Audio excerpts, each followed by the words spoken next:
আজকে ছিল দিদির বিয়ে, তাই সকালবেলা একদম সাজুগুজু করে রেডি হয়ে বাড়ির থেকে বেরিয়ে গেছি যাওয়ার জন্য। তো পৌঁছেই আগে সঙ্গে সঙ্গে বিয়ে বাড়িতে ঢোকার আগে মা খাওয়ার জায়গায় বসিয়ে দিল, আর গরম গরম কচুরি আর তরকারি খেয়ে নিলাম। আর এই যে চলে এসেছি এবার বিয়ে বাড়িতে। তো বিয়ে বাড়িতে আসার পরেই একদম গাছ থেকে পাড়া ডাব কেটে দিয়ে দেওয়া হলো আমাদেরকে। আর তারপর এখানে চলছে বিয়ের সব নিয়ম কাজ, কিছুক্ষণ দেখলাম নিয়ম কাজগুলো, মনে পড়ছিল নিজের দিনগুলোর কথা। আমার সাথেও তো এরকম হয়েছিল এই জিনিসগুলো, তাই না? আর এই যে আমার হোদল বাবা জীবন বারবার পুকুরের কাছে পায়চারি করছে যে ওকে যদি একটু কেউ একবার নামিয়ে দেয়, ব্যাস যেই পারমিশন পেলো, হাসিটা দেখুন, কি খুশি কি খুশি। আর এই যে নেমে গেছে, সাথে আমার বাবাও গেছে স্নান করতে পুকুরে। করে না বহু বছর তো, তাই পুকুর দেখে আর সামলাতে পারেনি। আর এই যে হোদলকে মাথায় একদম শ্যাম্পু দিয়ে স্নান করিয়ে দিচ্ছে। তো বেশ খুব ভালো লাগছিলো, ব্যাপারটা খুব এনজয় করছিলাম। আর তারপর এদিকে গায়ে হলুদের জল নিয়েও চলে এসেছে, আমি আর যাইনি, আমার শরীরটাও ভালো লাগছিলো না খুব একটা। তো সকাল থেকে শরীরটা একটু খারাপই ছিল খুব। তো এখানে চলছে সব এবার বিয়ের সব নিয়ম। ভালো লাগে না সত্যি, মানে এই নিয়ম, যে কোনো অনুষ্ঠান সবাই এক জায়গায় হয়, কত কিছু আনন্দ। আর এই একটা মেয়ের জীবনের আজকে মানে এই যে শেষ দিনটা, এরপর অন্য পদবি, অন্য নামের সব কিছু। তো যাই হোক, তো ওর গায়ে হলুদের পর্বটাও মোটামুটি মিটে গেল। তো আমিও সব ভিডিও করে রাখছিলাম স্মৃতি হিসাবে, যাতে ও পরে দেখতে পারে। আমার ব্লগে তো কাজে লাগবেই। আর তারপর ভাত খেয়ে নিলাম, ছিল ভাত ডাল সবজি আর মাছ। একদম দুপুরবেলা খেয়ে দিয়ে বসে গেলাম আবার। আর এই যে আমার রিং লাইট আর আমার অ্যাসিস্ট্যান্ট আমার ট্রলি নিয়ে আসছে, এইগুলো দেখে বুঝতেই পেরেছেন আমি মেকআপের কাজেও এসেছি। হ্যাঁ, দিদিকে সাজানোর দায়িত্বটা আমার উপরেই পড়েছিল। আর এখানে তালের শ্বাস খেয়ে নিলাম। আর এই যে ওকে তো বলছি যাওয়ার জন্য। আর এই সাজানোর ভিডিওটা টোটাল যে আমার কি এক্সপিরিয়েন্স ছিল সেটা আপনাদের সাথে আমি আগেই শেয়ার করেছি ব্লগে।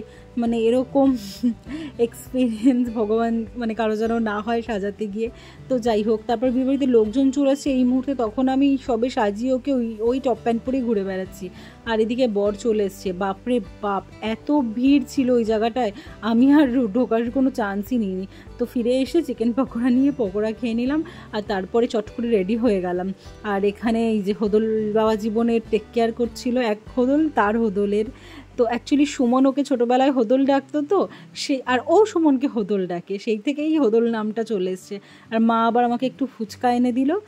আর এখানে চলছে বিয়ের সব নিয়ম, বরের চারিদিকে ঘোরা, কত রকম নিয়ম। আর পৃথিবীতে সত্যি কত মানুষ, কত তাদের নিয়ম, সবার আলাদা আলাদা সব কিছু। আর এই যে জেঠি তার নতুন জামাইকে বরণ করে নিচ্ছে, তার ছোট জামাইকে।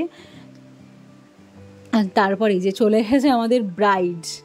তো বাঙালির বিয়ে তোমাদের কার কার ভালো লাগে, বাঙালি বিয়ের নিয়মগুলো জানিও, কারণ সবার বিয়ের নিয়ম তো এক হয় না, নানা রকম ধর্ম যাদের তাদের নানা রকম নিয়ম। তো যাই হোক, এখানে চললো 7 পাক ঘোরা, শুভ দৃষ্টিও হয়ে গেল। ব্যাস বাবা হাসি আর ধরছে না, বর তো যেন গোপের তলায় মুচকি মুচকি হাসছে। আর এখন মালা বদলটাও কমপ্লিট হয়ে গেল। আর তারপর বিয়ের সমস্ত যে নিয়ম হয়, আমি কিন্তু প্রত্যেকটা নিয়ম দেখেছি।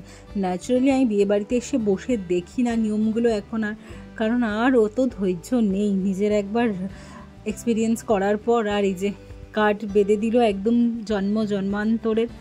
আর আমি দেখুন, এই যে আমি একজন নেইল আর্টিস্ট, যার নখে কোনো নেল পালিশ নেই, আর আমার ফেস দেখুন একজন মেকআপ আর্টিস্ট হয়ে, মানে আমি বিয়ে বাড়িতে যে কীভাবে ঘুরে বেরিয়েছি সেদিন।